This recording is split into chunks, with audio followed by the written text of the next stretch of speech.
Assalamualaikum warahmatullahi wabarakatuh. Selamat malam teman-teman, gimana kabarnya hari ini? Semoga kalian baik-baik saja. Dan malam ini saya kembali akan membawakan sebuah cerita yang ditulis dan dibagikan oleh penulis Twitter, penulis malam. Dan cerita ini menceritakan tentang biduan dangdut yang dibunuh tragis oleh seseorang. Dan siapakah seseorang itu? Kita langsung saja ke ceritanya. Cerita ini diawali oleh Mas Juki. Adalah seorang pria yang amat menyukai seni musik. Sedari kecil ia kerap mengikuti jejak pamannya, yaitu Pak D. Panca, yang juga seorang pemain kendang orkes dangdut kampung, untuk belajar dan bermain alat musik kendang. Setelah dewasa, Mas Juki yang sudah mahir itu diberikan modal oleh Pak D. Panca untuk membuat grup orkes dangdut sendiri. Ia pun turut serta mengajak Mas Woko di posisi keyboard, Kakang sebagai peniup seruling, dan Danu di posisi pemain gitar, dan ada lagi Mas Safik sebagai drummer, serta yang terakhir Mas Woko si basis sekaligus sound engineer mereka. Dalam awal debutan orkes dangdut Melodi Suara, namanya grup dangdut itu bisa dibilang sangat mujur. Selain kucuran modal yang diberikan oleh Pak D. Panca, Mas Juki pun sudah banyak mempunyai relasi di kampung-kampung lain, sehingga orkes dangdut besutannya itu dapat dengan mudah bersaing dengan orkes dangdut lawas lainnya. Untuk biduan dangdutnya sendiri, Mas Juki sebenarnya belum mau mengikat kontrak kerjasama karena beberapa biduan dangdut tersohor yang ada di kampung itu terlalu mematok tarif tinggi untuk sekali performa, sekaligus meminta jatah saweran penuh untuk dirinya. Gak mau dibagi-bagilah gitu istilahnya. Dan Mas Juki ini mencari talent biduan dangdut pemula biasanya dari mulut ke mulut warga dan melalui proses seleksi pastinya. Jika ada yang sekiranya pas menurut kriteria Mas Juki, biduan tersebut akan diajak kerjasama dan dibayar putus dalam satu kali penampilan. Karena tarif bayaran orkes Mas Juki yang tergolong murah dibandingkan dengan orkes dangdut lain, Mas Juki ini seringkali kebanjiran tawaran manggung. Dalam kepadatan jadwal show-nya itu, Kakang si peniup suruling, dia tuh menyarankan Mas Juki untuk nggak menggunakan cara lama dalam mencari talent biduan, tapi dengan mencoba untuk mengikat kontrak kerjasama sama biduan dangdut. Selain itu, Mas Woko pun ikut setuju dengan pendapat dari temannya itu. Dia bilang, gimana kalau kita ajak kerjasama secara tertulis aja? Kita ajak bagi hasil pendapatan dan juga pendapatan saweran, kata Mas Woko. Tapi apa ada toh yang mau cara bagi hasil gitu? Biasanya kan kalian tahu kalau biduan dangdut itu banyak maunya. Selain minta harganya beda atau tinggi, dia juga minta bagian saweran penuh. Ya kalau gitu sih aku keberatan, kata Mas Juki. Tenang aja, nanti tak coba cari temanku. Aku baru ingat kalau aku punya kenalan biduan dangdut di kampung sebelah. Barangkali dia mau, kata Mas Safik sekaligus mengakhiri diskusi kecil di antara mereka. Berselang beberapa hari kemudian, Mas Safik datang ke basecamp mereka dengan membonceng seorang wanita cantik bertubuh sintal dan berpakaian ketat. Tanpa berbasa-basi, Mas Juki lalu memberitahu Mbak Mega, nama biduan wanita itu, namanya Mbak Mega, tentang pembagian pembayaran show. Serta Mas Juki langsung menguji kualitas suara Mbak Mega dalam membawakan 2 buah lagu dangdut. Dan ternyata suara Mbak Mega ini bagus. Wah, bagus ini, kata Mas Juki terkesima. Dan setelah membahas segala macam kontrak kerjasama dan lain sebagainya, Mas Juki pun kini bertanya tentang latar belakang Mbak Mega itu sendiri. Mbak Mega ini adalah anak pertama dari 3 bersaudara. Dia lahir dari keluarga yang kurang mampu. Dan Mbak Mega sedari kecil sudah berjuang menghidupi keluarganya. Berbagai macam pekerjaan telah dilakoni, dari mulai kerja jaga toko, jadi waiters, dan terakhir kali Mbak Mega mengaku pernah bekerja sebagai pemandu lagu di salah satu klub malam. Gak heran, begitu dia dites vokal tadi, suaranya seperti sudah terasah. Mbak Mega pun meyakinkan Mas Juki jika ia sama sekali belum terikat kontrak dengan orkes dangdut manapun, sehingga dia berniat untuk mencoba peruntungan bergabung dengan orkes dangdut milik Mas Juki. Dan di awal debutan Mbak Mega menjadi biduan dangdut rupanya membuat kesan bagi para penontonnya. Selain pandai menyanyi, ia pun pandai berinteraksi dengan penonton sambil meliuk-liukkan tubuhnya berjoget di atas panggung, sehingga membuat suasana hajatan menjadi tambah ramai dan seru. Dengan kehadiran Mbak Mega, pamor eksistensi orkes Melodi Suara pun semakin tambah melejit di antara kampung ke kampung.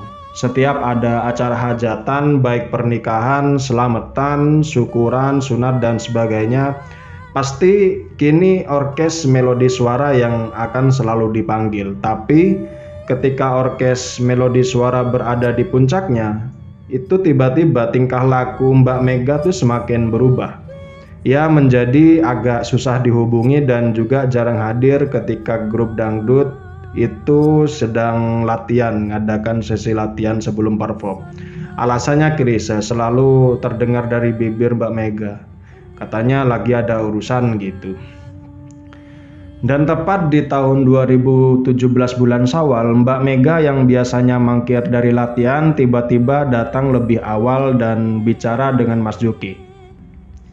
Mas, rasanya aku kepingin mundur aja dari bandnya sampean. Tolong ya dicariin penggantiku, Mas. Soalnya aku sekarang lagi jalanin kesibukan lain.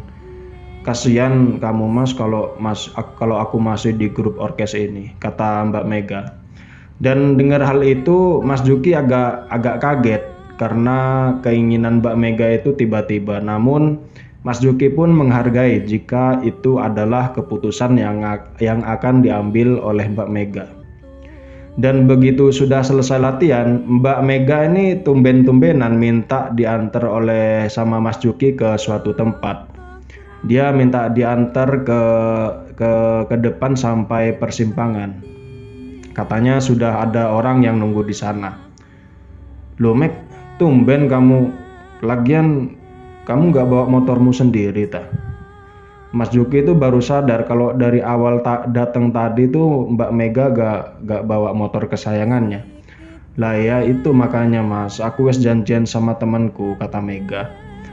Dan Mega pun kemudian diantar oleh Mas Juki ke arah persimpangan yang dimaksud. Tapi saat itu entah seperti ada firasat lain, Mas Juki dia tuh memaksa Mbak Mega untuk nemenin dia di pinggir jalan. Walaupun Mbak Mega maksa Mas Juki untuk segera balik aja. Udah Mas, gak apa-apa, aku sendirian di sini. Pulang aja gak apa-apa. Makasih udah ngerepoti, katanya. Loh kamu kenapa sih kayak gelisah banget toh? Sekarang kan udah malam, kamu di sini sendiri, mana sepi lagi. Lah orangnya temenmu tuh belum datang juga, kata Mas Juki dengan agak memaksa. Emangnya kamu nungguin siapa? Temenmu apa pacarmu? Anu dia temen kok Mas. Ya udahlah Mas, gak apa-apa, terserah sampean naik kalau mau tetap nunggu di sini, katanya. Dan gak lama setelah itu terdengar deru suara motor 2 tak dari arah timur memecah kesunyian. Mendengar suara bising motor itu yang seperti ia kenali, Mbak Mega dengan sigap melambaikan tangan. Si pengendara motor itu mengenakan helm full face serta jaket kulit hitam dan celana jeans. Namun sayangnya Mas Juki tidak begitu jelas memperhatikan wajah si pengendara. Karena selain dia menggunakan helm, kondisi jalan malam itu begitu gelap. Si pengendara hanya menganggukkan kepala sambil membunyikan klakson. Ketika Mbak Mega duduk di jok belakang sambil melajukan motor. Mas Juki batin kalau mungkin temen itu pacarnya Mbak Mega. Ya udahlah, apapun itu yang penting Mbak Mega wis pulang, kata Mas Juki sambil beranjak pulang. Dan singkat cerita, beberapa hari kemudian, di hari acara hajatan Desa Banyu Urip Orkes Dangdut, Mas Juki dirundung kepanikan serta tanda tanya besar karena Mbak Mega belum nampak hadir, padahal para tamu undangan sudah banyak yang datang. Mas Juki ngomel-ngomel ke teman-temannya. Kata Mas Juki tanya, ini kemana sih Mega kok nggak datang-datang? Temennya jawab, Mas Safik itu, lah yang nggak ngerti aku Mas. Apa sampean udah telepon? Kata Mas Juki. Udah ditelepon ini berkali-kali tapi yang nggak kesambung. Coba kamu datengin aja ke rumahnya gitu, kata Mas Juki. Dan dalam rasa panik mereka, tiba-tiba Mbak Mega datang dengan menggunakan kaos ketat berwarna merah muda serta celana jeans persis saat Mbak Mega menghadiri sesi latihan di base camp. Loh Meg, kemana aja kamu? Gak biasanya kamu kayak gini. Mas tuh ngerti kamu nih sekarang ada kepentingan sendiri, tapi tetap harus profesional lah. Padahal kamu nih kan gak pernah sampai telat gini saat nampil, kata Mas Juki yang sudah kesal sekaligus kecewa.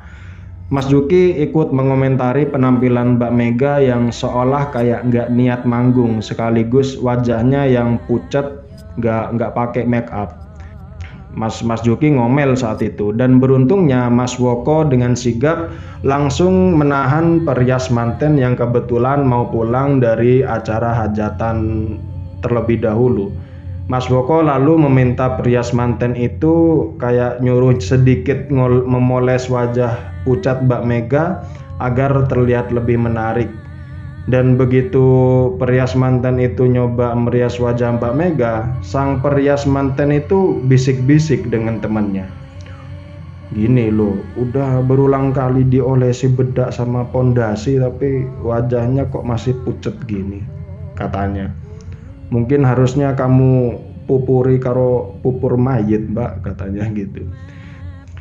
Setelah menurut mereka penampilan Mbak Mega sudah jauh lebih baik, dua orang perias manten itu langsung pamit pulang dan lalu Mbak Mega terlihat naik ke atas panggung untuk membawakan sebuah lagu.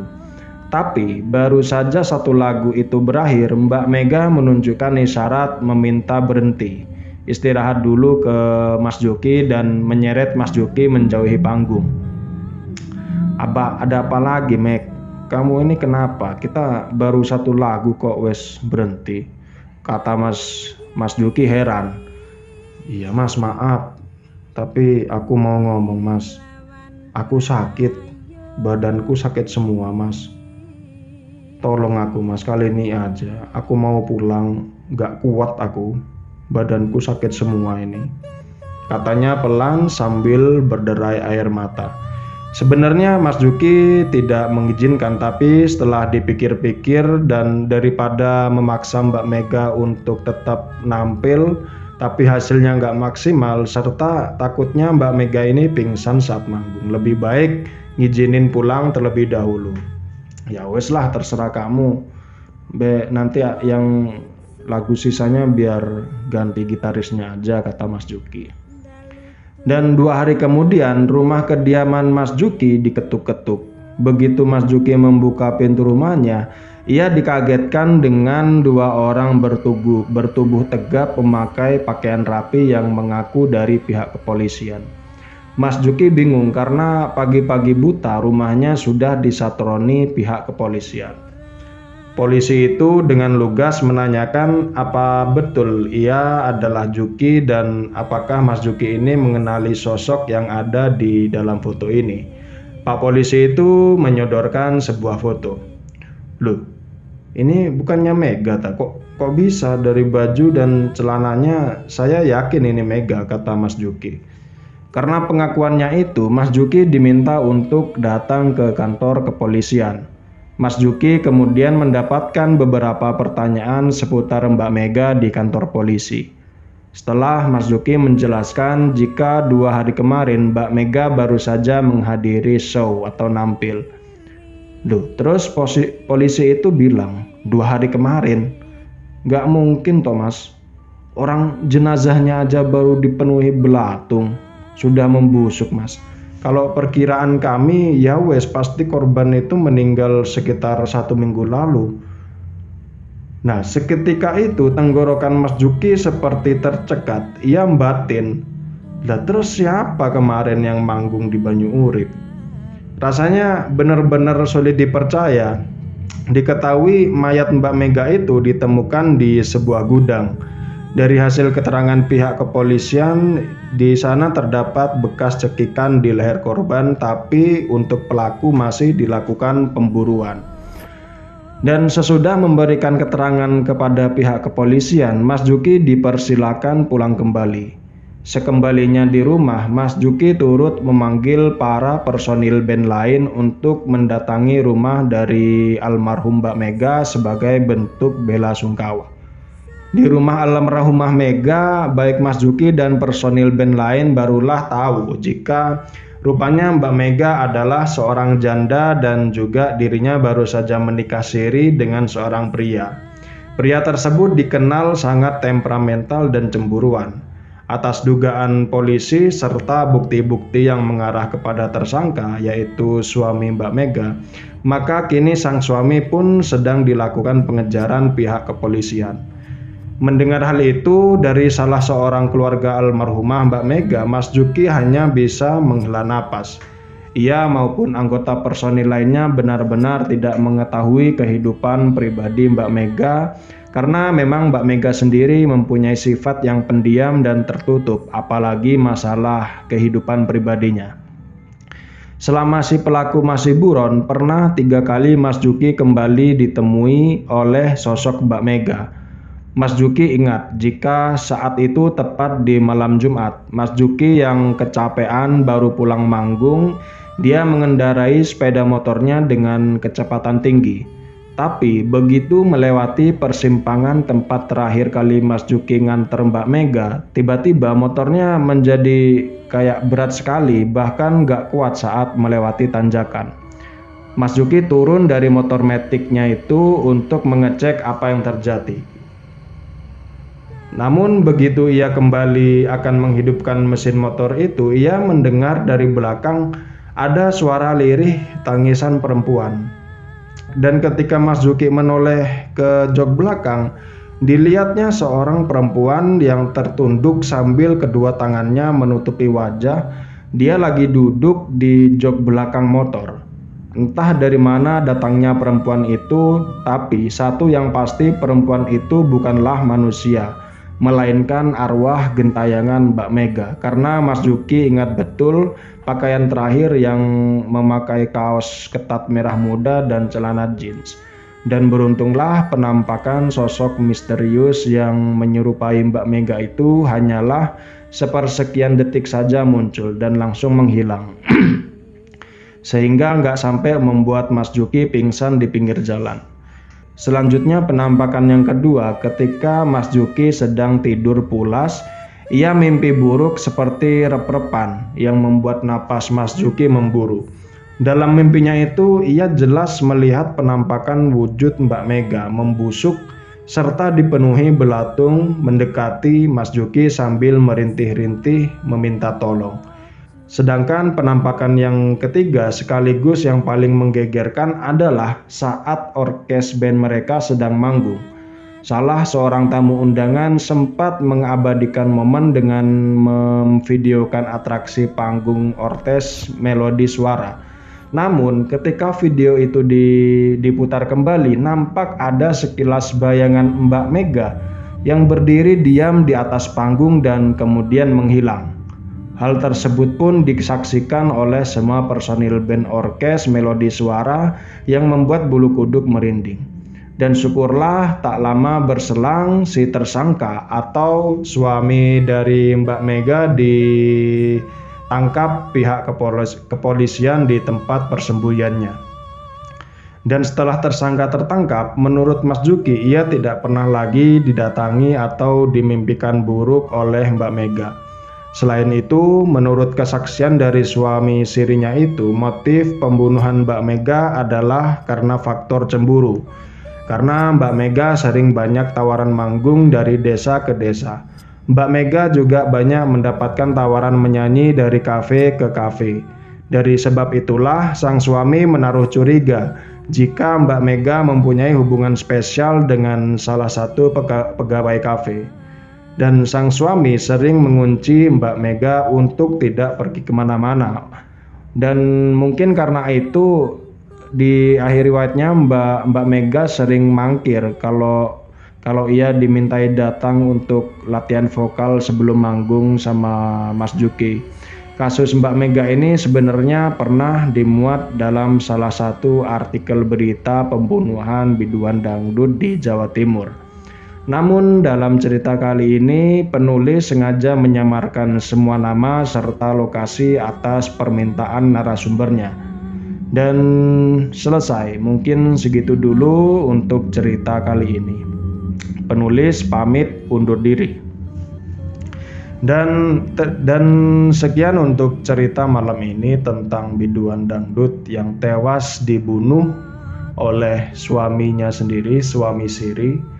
Agak mengerikan dan menyedihkan, di mana seorang biduan, seorang istri yang baik, yang ingin mencari nafkah untuk keluarganya malah mendapat perlakuan yang tidak mengenakan dan bahkan dibunuh oleh suaminya sendiri.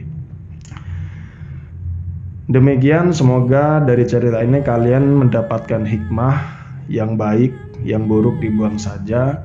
Dan terima kasih buat kamu yang sudah mendengarkan cerita ini sampai selesai. Semoga cerita ini bisa menjadi teman istirahat dan waktu tidur kalian. Dan saya mohon maaf apabila dalam sajian cerita ini ada kata-kata saya yang keliru, ejaan atau penyebutan tempat, nama dan sebagainya. Dan saya mohon maaf juga kalau misalkan ada kata-kata saya yang menyinggung hati kalian. Terima kasih. Saya Udin, host dari podcast Horor Sendirian. Selamat malam.